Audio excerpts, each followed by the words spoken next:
This is Volusia Today, a public information radio program brought to you by the County of Volusia. Good morning and welcome to Volusia Today. My name is Michael Ryan. I am your Communication Director, Volusia County's Communication Director. I am joined today by my co-host, Clayton Jackson. Good morning, Clayton. Good morning, Michael. How are things your way? Don't you guys like Clayton's radio voice? He kicks it right in. How are you, man? Are you ready for Christmas? I am more than ready for Christmas. I am going to miss the Florida weather. I'm traveling back up to Kentucky to see the family. I already told my mom to get the warm jackets out because, unfortunately, I don't have a big bubble jacket down here in Florida. That's a perk of living here. Yeah, you don't need one, do you? No.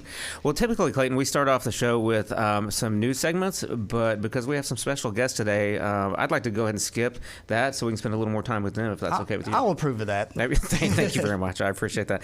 We're joined today by County Manager George Recktenwald. George, thank you for being here. Oh, thank you for having me today. And Assistant County Administrator, get your title right for me, Suzanne. Deputy County Manager. Thank you, Deputy County Manager. I report to Suzanne. I should probably know that. Thank you for being here, Suzanne. Good morning. We appreciate you both taking time out of your busy schedule. This is our next to the last show for the year, so we wanted to bring you guys in and do a wrap-up of 2023 and talk a little bit about what Volusia County can look forward to in 2024. So, George, real quick, for those of us who maybe don't listen every week or don't know exactly what you do, what does the county administrator do, or county manager? Well, I get to play quarterback, basically, for the team. I'm the chief executive officer. I am appointed by the county council to carry out the policies that they set. So I'm really one of just two direct employees of the council, myself and the county attorney. So. Okay. And Suzanne? Well, I work as George's right-hand person. I help to coordinate issues with all of the departments and divisions within the county, all of the services and activities that occur, and try to act sort of as a almost like a chief of staff to make sure that operations and the council's goals get accomplished. Okay. So day to day, the two of you manage about how many departments? Oh, well, let's see. It's about 6 or 7 departments, but there's 2,300 people. Yeah. About 47 different work units, and which would be divisions and areas. So. And that covers everything from roads and bridges and water and wastewater to fire services and EMS. And I just left the airport. I just left a meeting at the airport and the Ocean Center. That's correct. Quite a bit of stuff. We're a very diverse group. So. Okay. So tell us, what if you had to sum up 2023 in a couple of words or a sentence or two for Volusia County? Again, the end of the year show. What was 2023 for you guys? Well, of course, it started with a lot of recovery efforts from the hurricanes that occurred in the fall. We also was a little bit of a year of transition. We had 5 new council members, and so that means kind of adjusting policies and the directions that they wanted to go. We were thrown a little bit of a curveball, kind of a remnant of Amendment 10, where the police function that Beach Patrol had enjoyed as a triple certified unit became a double certified unit as the policing activities by legislation were moved over to the sheriff's department. So, okay. Yeah, we're kind of a year in transition. I think as you change from, like I say, 5 new council people, getting ourselves into the recovery mode out on the beach, and changing a little bit of our structure. We also did some restructuring at Votram, brought some things in house to kind of better prepare us for future contracts there, and we did some other restructuring in public protection, which is our largest department, and just a better service the divisions there and make sure they had what they needed. Okay. Suzanne, I think You were still heavily involved in recovery on the beaches from the hurricanes, not just in the beaches, right? I think a lot of people. The hurricanes happened a year ago now, a little over a year ago, right? Many people just the next day or the next couple months go back to their lives, and they don't realize how much we are still doing in recovery and helping the community recover. You want to talk a little bit about that?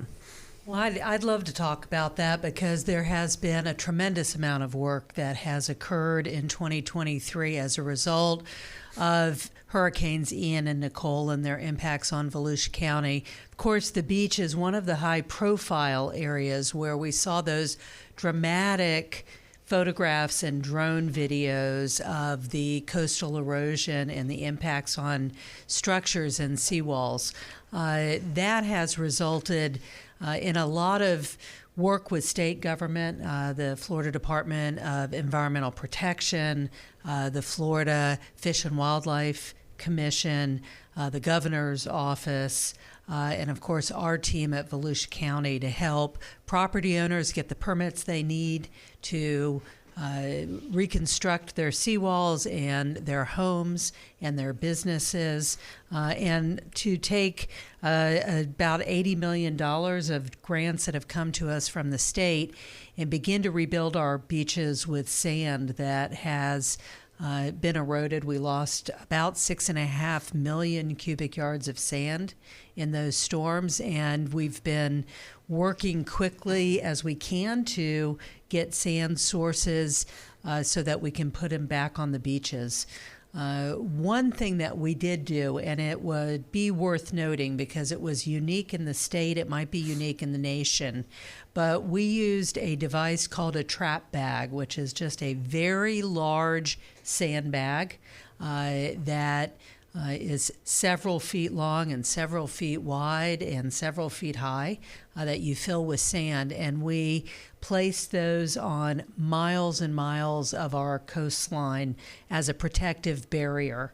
It was one of the ways that we could make an immediate effort to protect properties that were at risk from future storms, while more long-term solutions came along, whether it was rebuilding a seawall or sand renourishment projects. That trap bag method came out of our coastal division. It was really their brainchild. Jessica Fentress came up with the idea, and I think we'll see that as a model in the future at the state and federal level.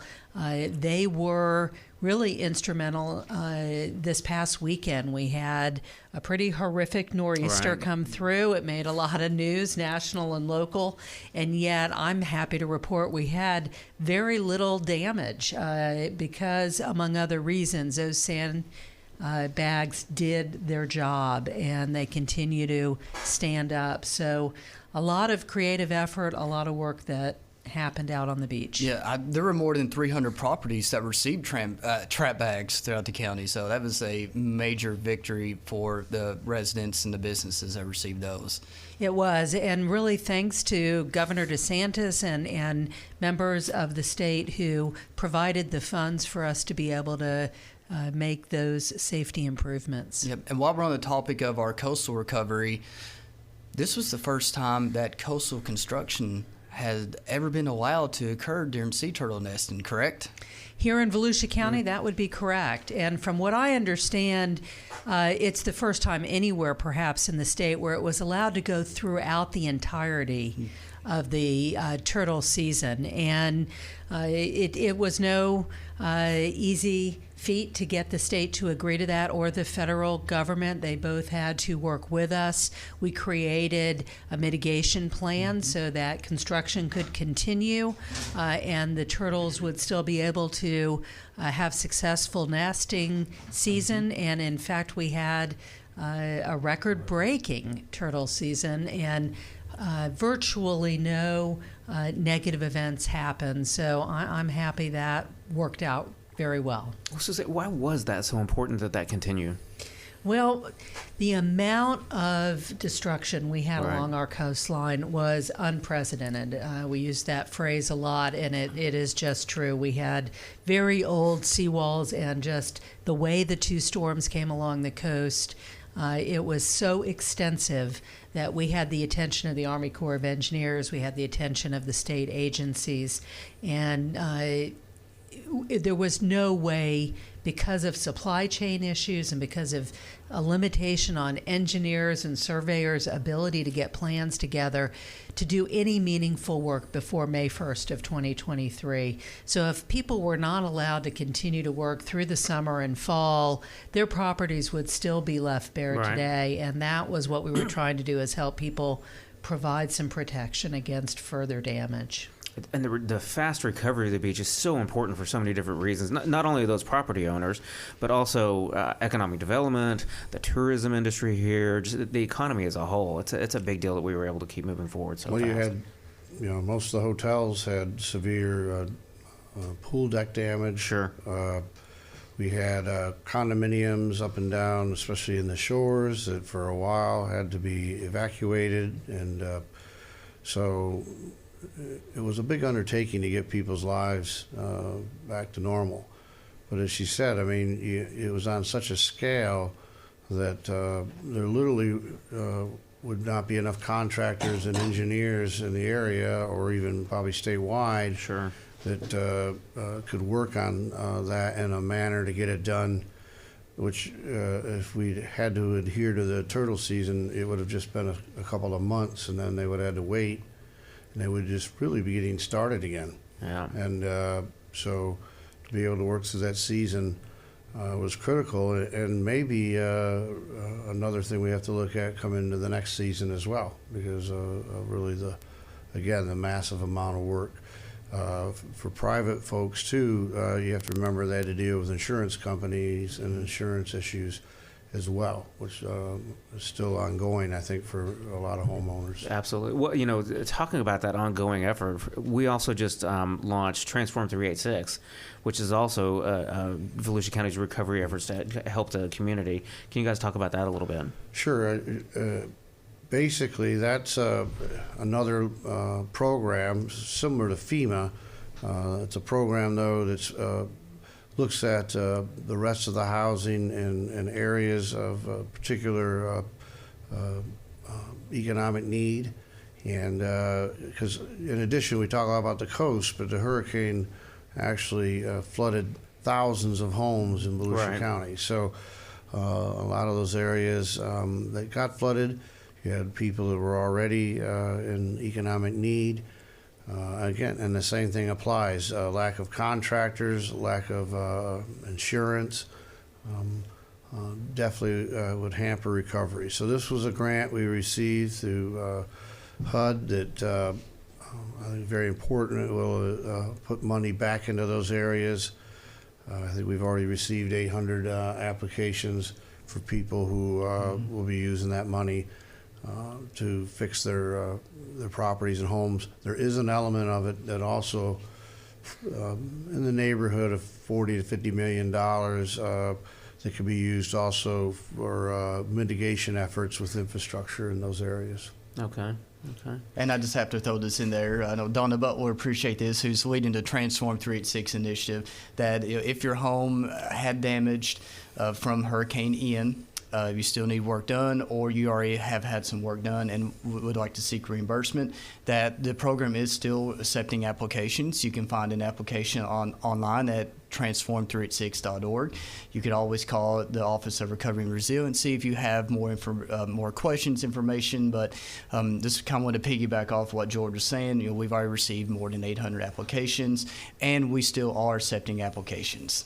Clayton completes me. You hear that? Like all those details, I would not have known any of those. Yeah, and I just want to piggyback on that and say another place anyone can go for information on that recovery program is any of our Volusia County libraries.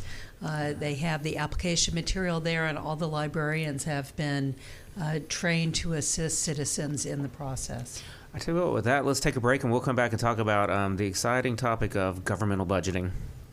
Subscribe to the Volusia County YouTube channel. And hit the bell icon to know what's happening in your hometown. There are so many great places to explore. And things to learn. With over 1,000 videos available right now, the channel offers something for everyone. Let's go! Did you know we have countless features showcasing history, nature, wildlife, and recreation. Subscribe and hit the bell icon. Or that we live stream important county meetings and workshops where leaders make decisions that can impact our everyday lives. Did you subscribe yet? Or that we record our weekly radio show, Volusia Today, where we interview staff from the different divisions and departments across our great county, and they discuss the nitty-gritty of their field and expertise. Go ahead, subscribe. But that's not it. There's more. Subscribe and hit the bell icon and fully explore. Score!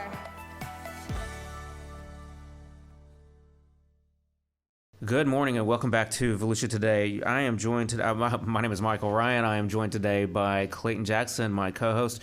Clayton, we have two special guests in the studio with us today. We have George Recktenwald, the county manager, and Suzanne Konchan, the deputy county manager. Yes. Did I get your title right that time?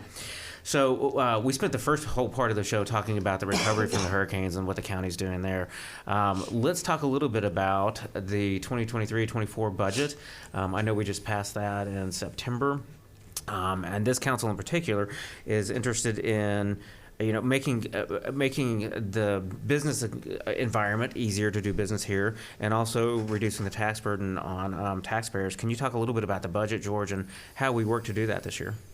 Sure. Well, of course, the budget process is almost a year-long process. It's one of those, you get it done, you get it passed, you start working, and then you're already working on the next one. Right. And another thing that we do as a county is we try to look at everything in 5-year increments so that you're not just budgeting for the year, but you're also planning for the years following, because so many of our things are multi-year programs.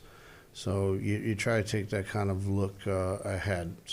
We've, as you said, this council is fiscally conservative, and they want to make sure we're efficient, effective. A lot of their goals surround being efficient regulatory systems, good stewards of the money. So this year's budget, we concentrated on continuing to keep our tax rate either where it was at or lower.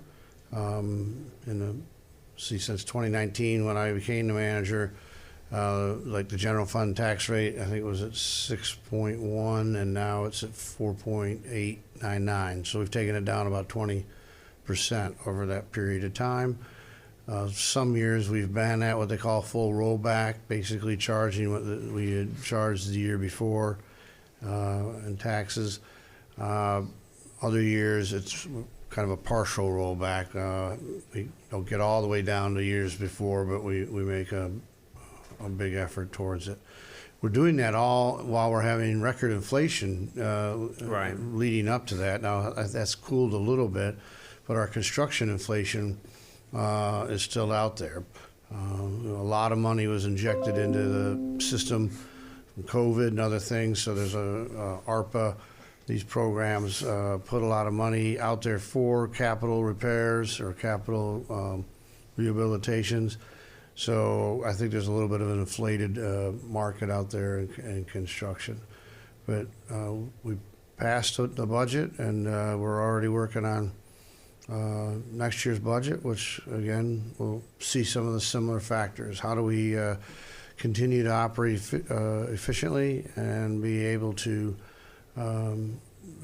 provide the service and service levels that we're currently at. So it'll be a little bit of a challenge, but we have a great team, so and we work together to try and make sure we can accomplish that. George, I always say, I don't think that people understand, you run what's basically a billion-dollar company with a lot of smaller companies under you. And it really is that kind of size and scale as far as people, staff, responsibilities, and finances, too. Suzanne, if we were looking forward to 2024 and the budget, what would the kind of high-level priorities be next year that you would anticipate? Well, listening to our council, they're interested in continuing to look for ways to save the taxpayer's money. And so we're going to roll up our sleeves yet again and look for opportunities. We are continuously looking for efficiencies, but we're at a point where we'll probably also be looking at wholesale efforts that we're undertaking to see where other governments or the private sector or the not-for-profit sector may be providing similar or adequate services, and are there businesses we should reshift our focus on and in a way to accomplish a reduced budget. I think that's a goal of the council. We'll be talking goals with them the first meeting in January, but that really will be just the beginning of what I think will be an ongoing discussion in the months to come. Okay. So let's move on for something for our animal lover listeners out there.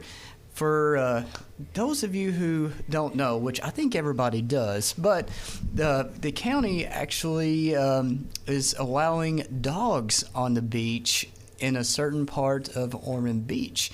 That started November 1st, but a lot of work went into making that happen. Do y'all want us kind of give our listeners a little bit of background? Maybe they didn't know what all went into it. They said, hey, November 1st, I can bring my dog to this part of the beach. But just give our listeners a little bit of detail of, kind of what went into making that happen. Well, I'm going to have Suzanne, who did a lion's share of the work on that. But it was definitely something that the pet community had been pushing for several years. Of course, we've had dog-friendly areas on the beach at our inlet parks for many years, but I think they were looking for an area more in the center of the beach.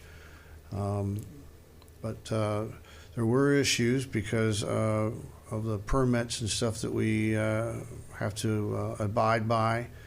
And so the decision also entailed making sure we didn't run afoul with Fish and Wildlife and DEP. So I can let Suzanne kind of dive in a little bit deeper, but I think it would not have happened if we also didn't have some strong community support and volunteers and actually even donors. So. Well, that's right, George. I would agree 100%. We do have a habitat conservation plan that we manage our beach under so that we can maintain beach driving, and that ended up being a large component of where we could allow canines down on the beach. But at the end of the day, we were able to identify a nice area in the city of Ormond Beach, basically from Andy Romano Park north to Rockefeller Drive, where we have multiple off-beach parking lots for the public to use as well as beach driving. So there's great access along that stretch. And we have a whole army of volunteers organized through Daytona Dog Beach Inc., who both raised money to help offset the costs of putting in doggy bag dispensers, as well as a generous donation from the Lohman family to make sure that we can have some animal control officers out there to help educate the public about the rules that apply. So far, it's been a fantastic start, in my opinion. We've had great compliance by the community. We have had a lot of high tides since November 1st, so there's been times where it's been tough to get down to the beach, but I think we're going to see some calmer seas in the coming week and in the coming months, and I think everyone we've seen out there have had big smiles on their face. And I'll only, add that we have 2 additional dog beaches in the county at Ponce Inlet, Lighthouse Point Park, and in New Smyrna Beach at Smyrna Dunes Park. And those are very large and great places to take your pets also. I tell you what, that sounds like the perfect time. Get it, Paul? Nice Perfect time, one. yeah. I thought long and hard on that one. To transition to a break before we come back and wrap up the show. Make the most of your day at the beach. Download the Volusia County Beaches app today. Sign up for real-time notifications on vehicle ramp openings and closings. Find staffed lifeguard towers. Get updates on tides and beach conditions, plus off-beach parking and coastal parks info. Volusia County Beaches app is available for your smart devices at the App Store and Google Play. Welcome back to Volusia Today. My name is Michael Ryan. I'm joined by my co-host Clayton Jackson today, and we have a couple of very special guests in the studio with us. We have George Recktenwald, County... Pardon me while I check the title. County Manager, and Suzanne Konchan, Deputy County Manager. Thank you both for being here. It's not even close. That's what's on my paper. Thank you both for being here today. We're going to wrap up the show. George, I know we talked a little bit off air about staff and how much you manage staff-wise and stuff. A lot of great acquisitions this year staff-wise. Do you want to talk about that, how the organization is changing? I've been asked that, maybe what some of the biggest accomplishments have been, and my biggest accomplishments, I believe, over the last couple of years has been assembling, I think, one of the finest teams of professionals in local government in the state of Florida, maybe in the nation. So I'm very proud of the people we have added. This year we continued that. We added new folks. Joe DeMore out there at Corrections takes on, that's a big operation, very important. Clint Meacham, of course, started as our new emergency management director under Jim Judge. We brought him in from out west, getting him, hopefully he never gets to use his skills, but we're very happy to have him.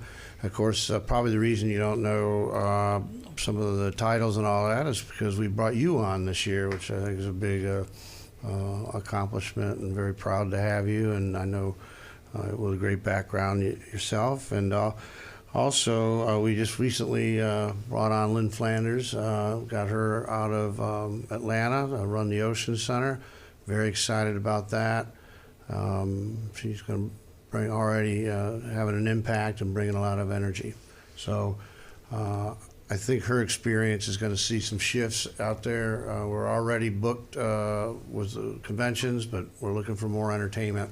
I tell you what, with that, we'll wrap it up, and we look forward to seeing you at the Ocean Center in 2024.